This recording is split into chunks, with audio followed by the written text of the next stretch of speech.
All right, so we were talking about the Murcielago. Yeah. We got that car out of, it came from Copart. So that was a Copart car. I want to say it was Sacramento yard. Anyway, story goes, I didn't know this at the time when we bought it, but it's always cool when you post the stuff on social media, people see the car and they're like, oh, hey, I know who that car was, or, you know, here's the story behind it. Somebody that knew the owner sent some pictures of the accident. I don't know what he was doing. I don't know if it was like distracted driving or what, but he drove it up, you know, like on a telephone pole.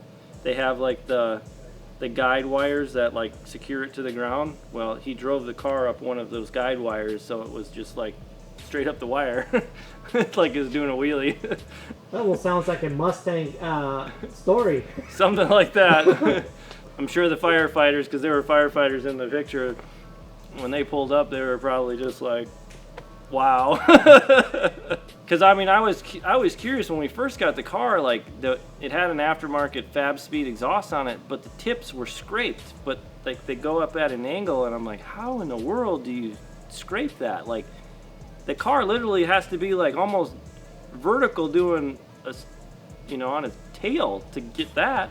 Well, it explains it, because it was.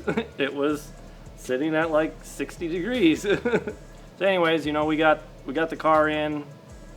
Car, put a battery in it, started right up, ran great.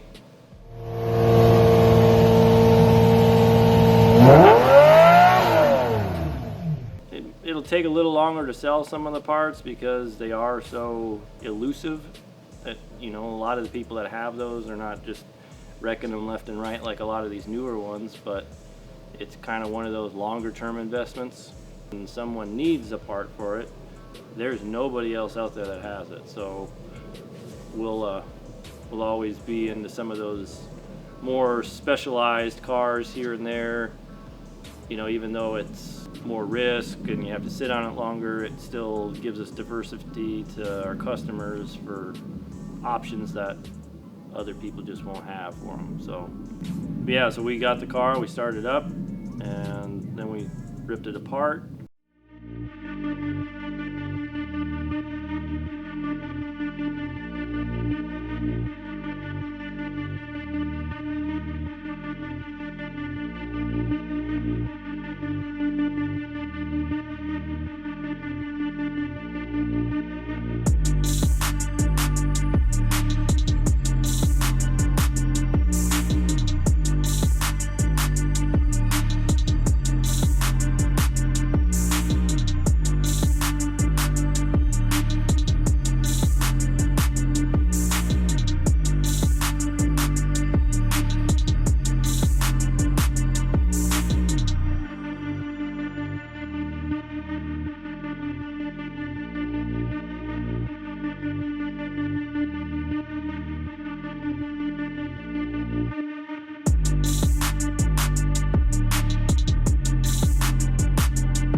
Took about 14 hours to take that car apart. It was a little bit longer just because we hadn't done one before, so it, you know, when you get something new, even though, you know, in those older exotics, it's amazing the technology, how far it's come in just 10, 15 years, like that car looked ancient under the skin compared to what the new cars are. See, get Mr. Technical in here. I just sell this stuff. Well, swap. Just No. really quick. All right, so The perspective we saw, we take a bunch of these cars apart, and I look at it from the engineering side of it. I just like to see the engineering, the technology. And when you looked at the Murcielago versus an Aventador, or even an old Gallardo versus a Huracan, it's only about a 10 to 15 year span, but the technology difference is like a 40s tractor to a modern car, and it's just like, what the heck were they doing, man? I mean, that Murcielago, we were looking at the frame shell, the structure of the car, and to make radiuses, they didn't just bend pipe, they put sections of pipe and welded it together. And you're looking at this going, what in the world were they thinking, man, as engineers? It's like, this is what they engineered in the early 2000s at Lamborghini. Then you fast forward into the newer Aventadors and the Huracans and all that, and it's just so much more modern technology, carbon fiber, aluminum, just everything is just way advanced. In that short period of time, they've advanced so far. Probably a lot of that is just due to Audi being in the picture too. But the one thing that was a neat observation for that Murcielago is just because the way the motor and tranny was set in the car. Most of these cars, like the Gallardo and the Huracan, they all have the motor and the transmissions behind it. So you have the transaxle behind the motor, so the motor is further mid-engine, whereas on the Murcielago, it's reversed. The motor's more towards the rear, the tranny's all the way up into the tunnel, and the tunnel in that car is like super wide because it's got to fit that tranny all the way up to where the passengers are at. And then behind the motor, you have a differential, so they have to run this shaft all the way back to the rear end, and it comes through the engine to the side of the motor. Everything's integrated, so they have everything nice and tight, so it actually has a shaft coming through the shell, the bottom part of the motor, back to the rear of the car where the differential's at. And the suspension, the newer Murcielago, the Murcielago versus the Aventador, the Murcielago has this old, wishbone A-arm suspension with these, coilover type shocks that look like they're from a 70s motocross bike.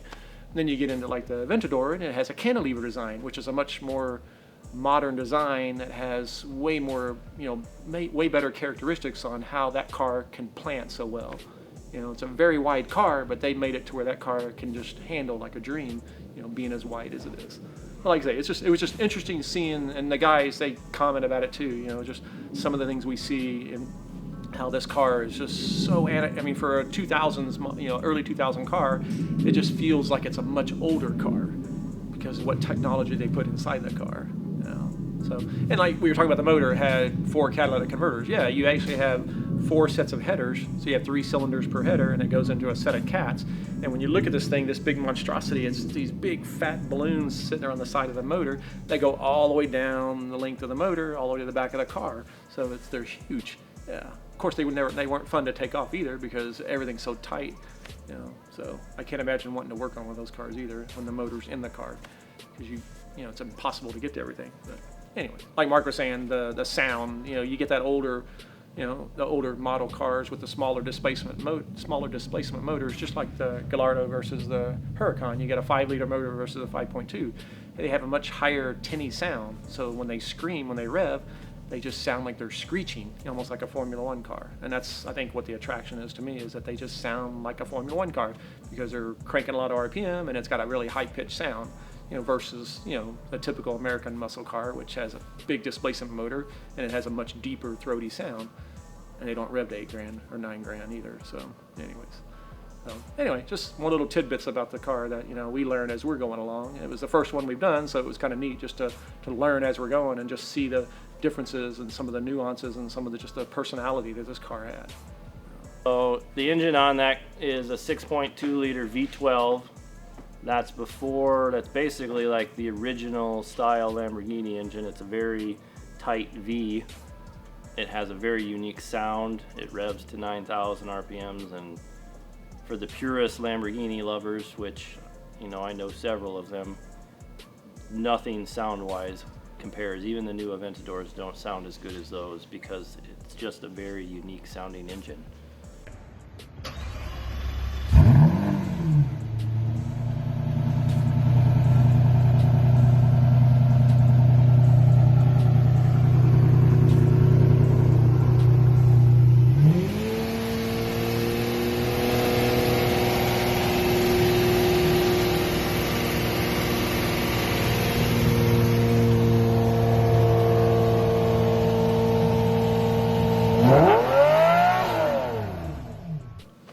that's a little rundown on that car.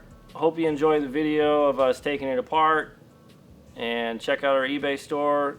Hit the subscribe button and stay tuned for more.